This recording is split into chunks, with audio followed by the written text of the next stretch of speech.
Remember when networks would cancel shows just as they were hitting their stride? Yeah, we're still not over it either. Today we're diving into 12 shows that got the axe right before they were about to deliver their best season. These weren't shows that ran out of gas. These were series with momentum, planned storylines, and creative teams ready to take things to the next level. But the networks pulled the plug anyway, leaving fans with cliffhangers, unresolved plots, and a whole lot of what-ifs. Alright, let's jump into the countdown with number 12. Number 12, Freaks and Geeks. Picture this. It's 1999, and while everyone was worried about Y2K ending civilization, NBC was quietly killing one of the best high school shows ever made. Freaks and Geeks ran for exactly one season. 18 episodes that capture the awkwardness of being a teenager better than any show before or since. Set in 1980 at a Michigan high school, it followed Lindsay Weir, a mathlete turned burnout, and her younger brother Sam, a geek trying to survive the daily humiliation of being 14. The show was lightning in a bottle. Paul Feig created it, Judd Apatow executive produced it, and the cast included future stars like James Franco, Seth Rogen, Jason Segel, Linda Cardellini, and Busy Phillips, before any of them were household names. It was funny, heartbreaking, and real in a way that teen shows usually aren't. No one was delivering perfectly written zingers. They were stumbling through conversations, making bad decisions, and dealing with the kind of small-scale disasters that feel world-ending when you're 16. But NBC had no idea what to do with it. They aired episodes out of order, moved it around the schedule like furniture they couldn't figure out where to place, and then canceled it after one season despite critical acclaim and a devoted fan base. Here's the kicker though. Paul Feig had plans for season 2 that would have taken the show to another level. Lindsay was going to follow the Grateful Dead on tour, returning changed by the experience. The Geeks would have continued evolving, with Sam potentially getting his first real girlfriend. Bill, Daniel, and Kim all had arcs planned that never got to happen. To be fair, the cast has done pretty well for themselves. James Franco became a serious actor/artist/professor. Seth Rogen and Jason Segel became comedy powerhouses. Linda Cardellini went from ER to Dead to Me. But imagine if they'd gotten to develop these characters for even one more season. Freaks and Geeks didn't just get canceled. It got murdered in its sleep by a network that couldn't recognize gold when they had it. Number 11, My So-Called Life. By 1994, teen shows were usually either squeaky clean family sitcoms or melodramatic soap operas. Then My So-Called Life came along and said, what if we just showed what being 15 actually feels like? Claire Danes played Angela Chase, a suburban teen navigating high school, friendship drama, and her intense feelings for Jordan Catalano, played by a young Jared Leto, with the kind of hair that launched 1,000 copycat styles. The show ran for one season on ABC, 19 episodes that felt revolutionary at the time. It dealt with homophobia, alcoholism, drug use, and the complexity of teenage identity without after-school special preachiness. Angela's friendship with Rayanne and Ricky felt real. Her parents, played by Bess Armstrong and Tom Irwin, weren't cartoon authority figures. They were flawed people trying their best. And Danes brought a vulnerability to Angela that made every tiny high school crisis feel genuinely devastating. But the ratings were soft, and ABC pulled the plug after season 1. Leaving fans with one of TV's most frustrating cliffhangers. Angela and Jordan had just gotten together for real. Brian Krakow had written that letter, and everything was perfectly positioned for a second season that would explore the aftermath. Creator Winnie Holzman had plans to dig deeper into all the characters, particularly Ricky's home life and Rayanne's recovery journey. We would have seen Angela deal with actually being in a relationship with Jordan instead of just pining for him. What makes this cancellation particularly painful is the timing. Claire Danes was reportedly ready to walk away from the show anyway to pursue her film career, which worked out great for her, with Romeo plus Juliet and Homeland down the line. But the network never even gave Holzman a chance to plan a proper ending. They just canceled it and moved on, leaving a generation of teenagers feeling like their own experiences had been validated for 19 episodes and then dismissed. The show's influence is undeniable, though. Without My So-Called Life, You don't get Dawson's Creek or Felicity or any of the more grounded teen dramas that followed. It proved there was an audience for shows that took teenage emotions seriously. We just didn't get to see where it could have gone. Number 10, Deadwood. HBO built its reputation on prestige dramas in the 2000s, and Deadwood was one of their crowning achievements.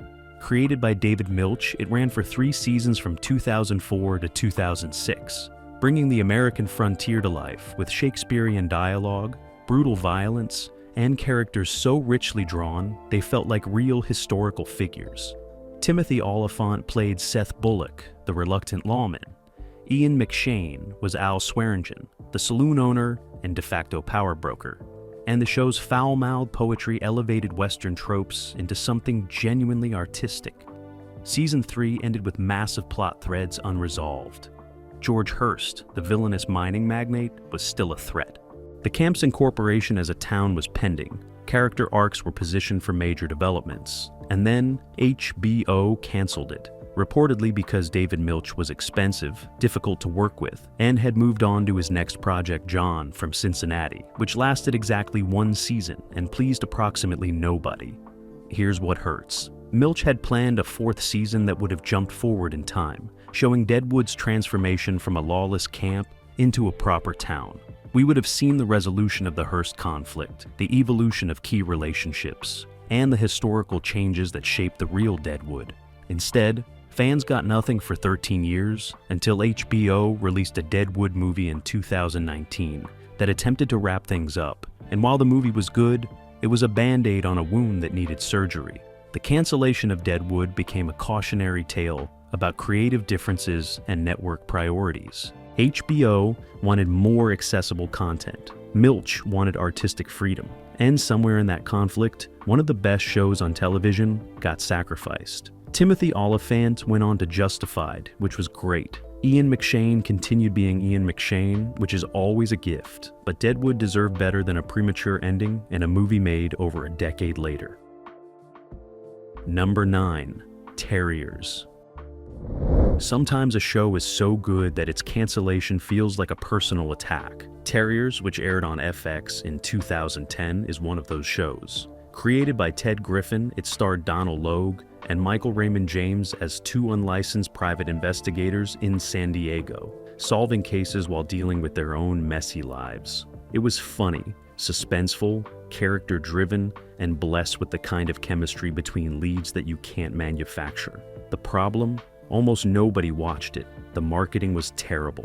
The title made people think it was a show about dogs. FX buried it in a death slot. And despite rave reviews from critics who called it one of the year's best new shows, Terriers averaged less than 1 million viewers per episode. After 13 episodes, FX canceled it, and a small but passionate fan base mourned what could have been. Here's why this cancellation stings. Season 1 ended with major developments. Hank and Britt's partnership was tested. Romantic relationships hung in the balance. A big case wrapped up, but left emotional fallout. And showrunner Sean Ryan had plans for where the show would go next. Season 2 would have deepened the characters, introduced new threats, and built on the foundation the first season established. But we never got to see it. Donald Logue continued working steadily in shows like Gotham. Michael Raymond James popped up in Once Upon a Time and other series. But Terriers remains a cult favorite, the kind of show that people discover years later and wonder how they missed it. The answer is that FX didn't know how to sell it. Audiences didn't know it existed, and by the time word of mouth started building, it was already dead. Talk about a missed opportunity. Number 8, The Get Down.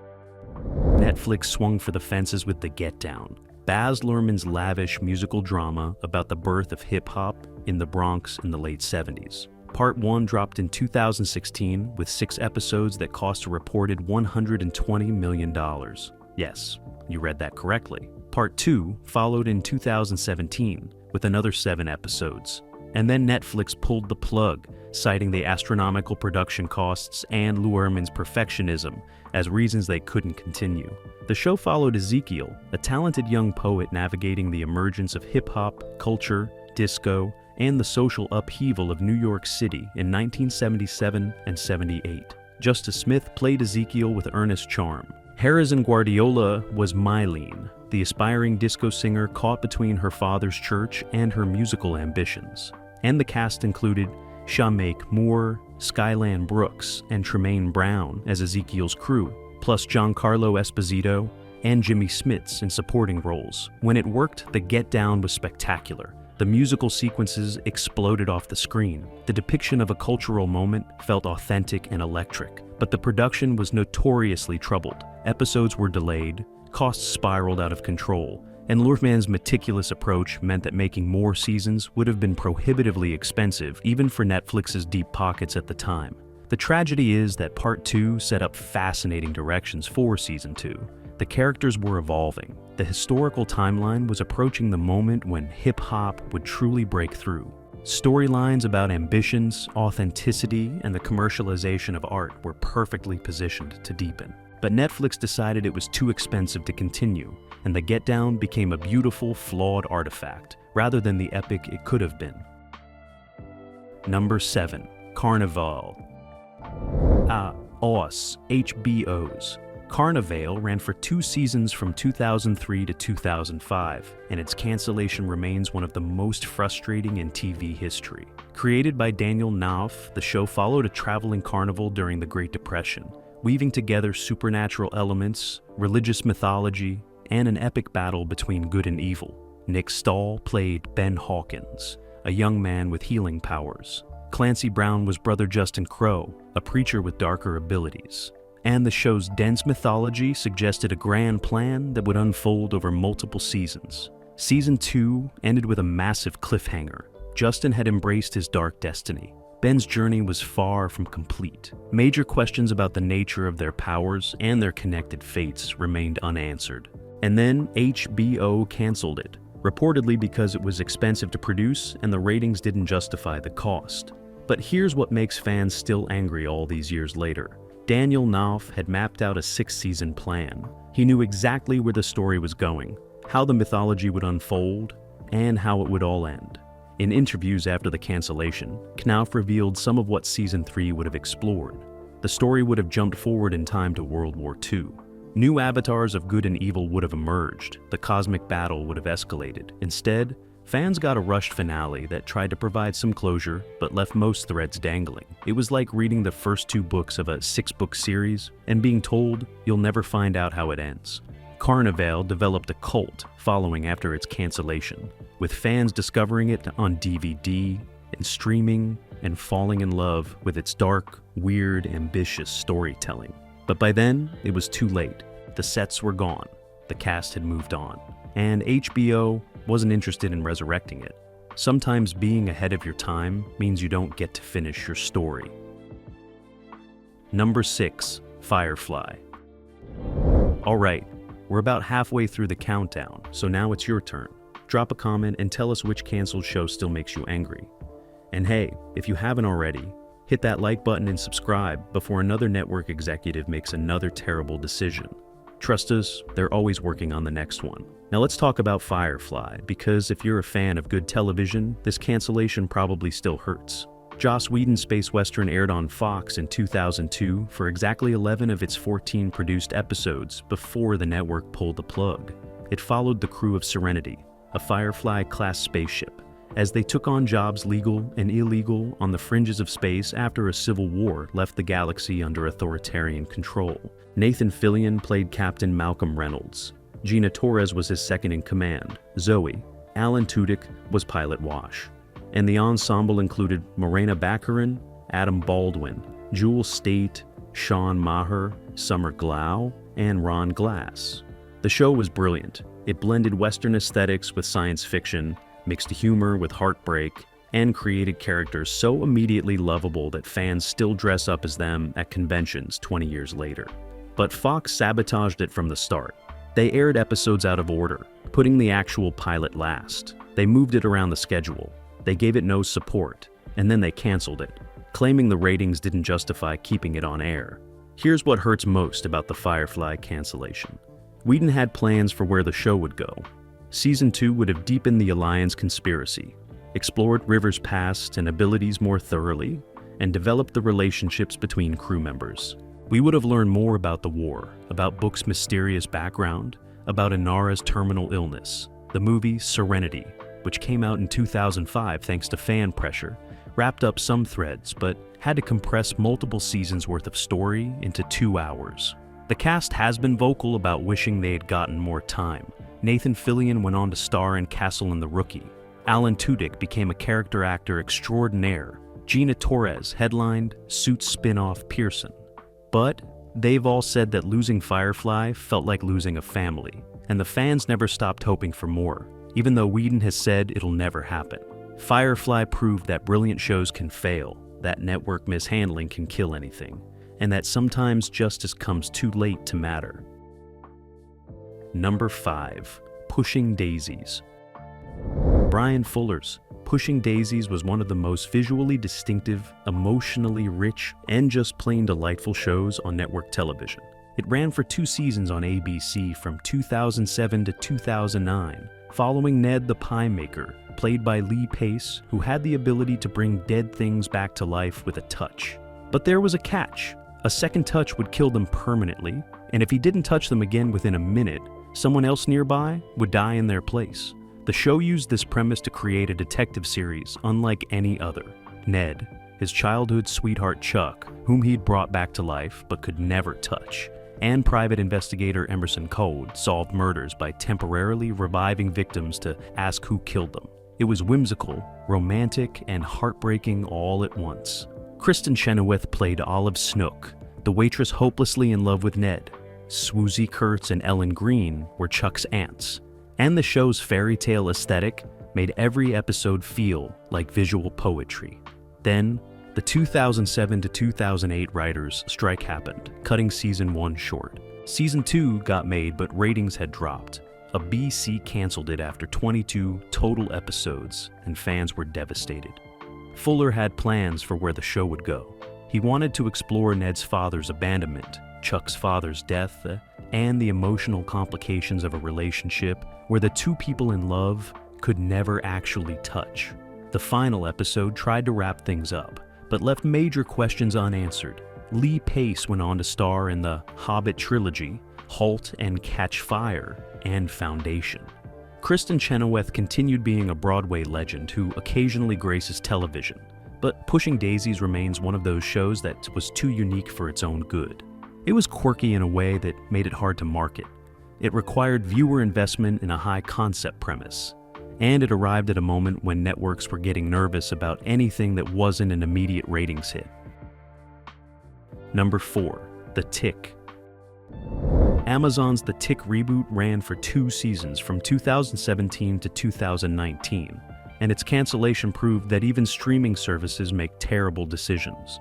Peter Serafinowicz starred as The Tick, an absurdist superhero with no memory of his origin, who teams up with Arthur, a nervous accountant played by Griffin Newman, to fight crime and uncover a vast conspiracy. It was funny, weird, surprisingly emotional, and a pitch-perfect adaptation of Ben Edlund's comic character. Season 1 was good. Season 2 was great. The show had found its rhythm, deepening the characters while maintaining the absurdist humor that made The Tick special. The Season 2 finale ended with Arthur fully embracing his identity as a hero, the Tick's backstory still mysterious, and the conspiracy growing larger and more dangerous. Everything was positioned for Season 3 to be even better. And then Amazon canceled it, reportedly because while critics loved it, viewership numbers didn't justify the cost. Fans launched campaigns to save the show. Cast members expressed disappointment on social media. Ben Edlund revealed he had plans for where the story would go, including the Tick's origin and the larger threat facing the world. But Amazon didn't budge. The Tick was dead again.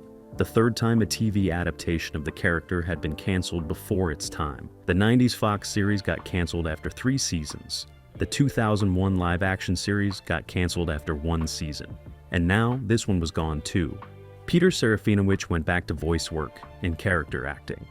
Griffin Newman continued doing podcast work and acting gigs. But The Tick remains a beloved cult series that deserved better. It proved that superhero fatigue isn't about too many superhero stories. It's about too many similar superhero stories. The Tick was different, distinctive, and genuinely special, and Amazon killed it anyway. Number 3, Hannibal.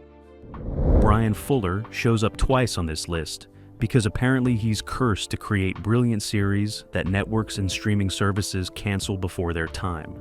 Hannibal ran for 3 seasons on NBC from 2013 to 2015, reimagining the relationship between FBI profiler Will Graham, played by Hugh Dancy, and psychiatrist Hannibal Lecter, played by Mads Mikkelsen.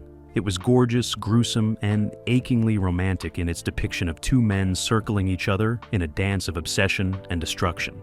Season 3 ended with Will and Hannibal going over a cliff together after killing the Red Dragon, a moment of culmination for their twisted relationship. And then, NBC canceled it, despite critical acclaim and a devoted fan base that called themselves Fannibals. The show had never been a ratings success, but its artistic ambition and the performances of Dancy and Mikkelsen made it appointment viewing for those who discovered it. Here's what makes this cancellation particularly painful. Bryan Fuller had plans for seasons 4 and 5. Season 4 would have adapted Silence of the Lambs, showing Clarice Starling's involvement in the story if Fuller could get the rights, which was complicated. Season 5 would have explored Hannibal in prison and the eventual resolution of his story. Fuller had mapped it all out. He knew how it would end, but NBC decided prestige dramas weren't worth the investment if they weren't bringing in massive audiences. The cast has remained vocal about wanting to return. Mads Mikkelsen has said he'd play Hannibal again in a heartbeat. Hugh Dancy has expressed interest. Fuller keeps trying to resurrect it, pitching it to various platforms. But so far, no one has bitten. And Hannibal remains one of the most artistically accomplished shows of the 2010s. Cancelled before it could complete its vision. At least we got 3 seasons of Mads Mikkelsen cooking people and making it look beautiful. That's something. Number 2. Arrested Development. Original run. Arrested Development is an interesting case because it technically did come back. But let's talk about the original Fox run from 2003 to 2006. 3 seasons of brilliance that Fox systematically sabotaged before canceling. The show followed the Bluth family, a wealthy dynasty brought low by fraud, following Michael Bluth, played by Jason Bateman, as he tried to keep the family together and business afloat while dealing with his dysfunctional relatives. The ensemble cast was perfect. Jeffrey Tambor as George Bluth Sr., Jessica Walter as Lucille, Will Arnett as Gob, Tony Hale as Buster, Portia de Rossi as Lindsay, David Cross as Tobias, Michael Cera as George Michael, Aaliyah Shawcott as Maybe. Every character was distinct, quotable, and essential to the show's intricate storytelling. Arrested Development pioneered serialized comedy with callbacks, running gags, and hidden jokes that rewarded close viewing. But Fox never understood what they had. They moved it around the schedule constantly. They aired episodes out of order. They gave it minimal marketing support. And the ratings, while never terrible, weren't high enough to justify keeping it on air in Fox's eyes. After season 3, they canceled it, and creator Mitchell Hurwitz had to scramble to provide some closure in the final episodes.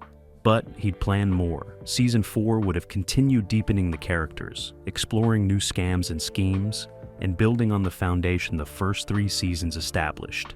Netflix brought the show back in 2013 for a 4th season that was divisive among fans. The format was different. The cast mostly appeared separately due to scheduling, and while there were brilliant moments, it didn't recapture the magic of the original run. Season 5 followed in 2018 and 19, and while it tried to return to the ensemble format, something was lost. The show that had once been revolutionary now felt like it was chasing its own legacy. The original cast became huge stars. Jason Bateman became a leading man and director. Will Arnett headlined multiple series. Michael Cera had a major film career. But they've all said that losing Arrested Development the first time felt like the end of something special. The show influenced every comedy that followed. Without Arrested Development, you don't get Community or 30 Rock or The Good Place. It proved that audiences could handle complex, serialized comedy. Fox just didn't give it time to find its full audience. Number 1. Counterpart. Coming in. At number 1 is Counterpart. and if you haven't seen it, you owe it to yourself to track it down. This Starz series ran for 2 seasons from 2017 to 2019, starring J.K. Simmons in a dual role as Howard Silk, a low-level UN bureaucrat who discovers his organization is hiding a secret. 30 years ago, scientists accidentally created a parallel dimension, an exact copy of our world that diverged from that point forward. Howard meets his counterpart from the other side, a hardened spy, and gets pulled into a cold war between dimensions. The premise was brilliant. The execution was even better. Simmons played both Howards with subtle differences that made them completely distinct characters. The show balanced spy thriller elements with deeper questions about identity, choice, and the paths not taken. Olivia Williams played Howard's wife and her counterpart, both completely different people. The ensemble included Harry Lloyd, Nazanin Boniadi, Sarah Sarayako, and Ulrich Thompson, all excellent. Season 2 ended with major developments. The crossing between worlds was closing. Characters were trapped on the wrong sides. Relationships had evolved. Everything was positioned for Season 3 to explore the consequences and push toward a resolution. And then Starz canceled it, reportedly because new leadership wanted to move in a different direction, and Counterpart's modest ratings didn't fit their plans. Here's why this is the #1 entry. Counterpart wasn't a show finding its footing. It wasn't struggling with its concept. Season 2 was better than Season 1. The show was improving, deepening, becoming more confident in its storytelling. It was canceled not because it was failing, but because corporate priorities changed, and that's infuriating. Creator Justin Marks has spoken about what Season 3 would have explored. The two worlds would have become increasingly isolated. Characters would have dealt with being separated from their counterparts and loved ones. The philosophical questions about identity and choice would have reached their culmination.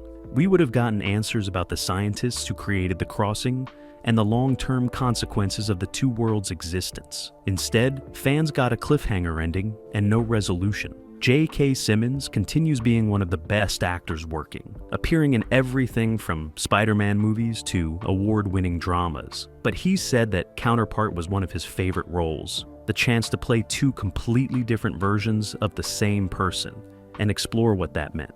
The show deserved at least one more season to finish its story properly. Instead, it's a hidden gem that most people have never heard of, canceled right before it could deliver what would have been at its best season yet. And there you have it. 12 shows that got canceled right before their best season, proving that networks and streaming services make terrible decisions constantly. From Freaks and Geeks to Counterpart, these weren't shows that had run their course. They were series with creative teams ready to take things to the next level, only to have the plug pulled before they could. So, which cancellation from this list makes you the angriest? Are you still mourning Firefly 2 decades later? Did the Deadwood cancellation rob us of one of the great American dramas? Or is there a show we didn't mention that you think got canceled right before it was about to peak? Drop your thoughts in the comments section below. And if you enjoyed this trip down memory lane of television tragedies, don't forget to hit that like button, subscribe to the channel, and tap that notification bell so you're first in line for more deep dives into TV history. We've got more videos about forgotten shows, failed spin-offs, and all the weird decisions networks have made over the years. Until next time, this is Remember When. Thanks for watching, and we'll see you next time.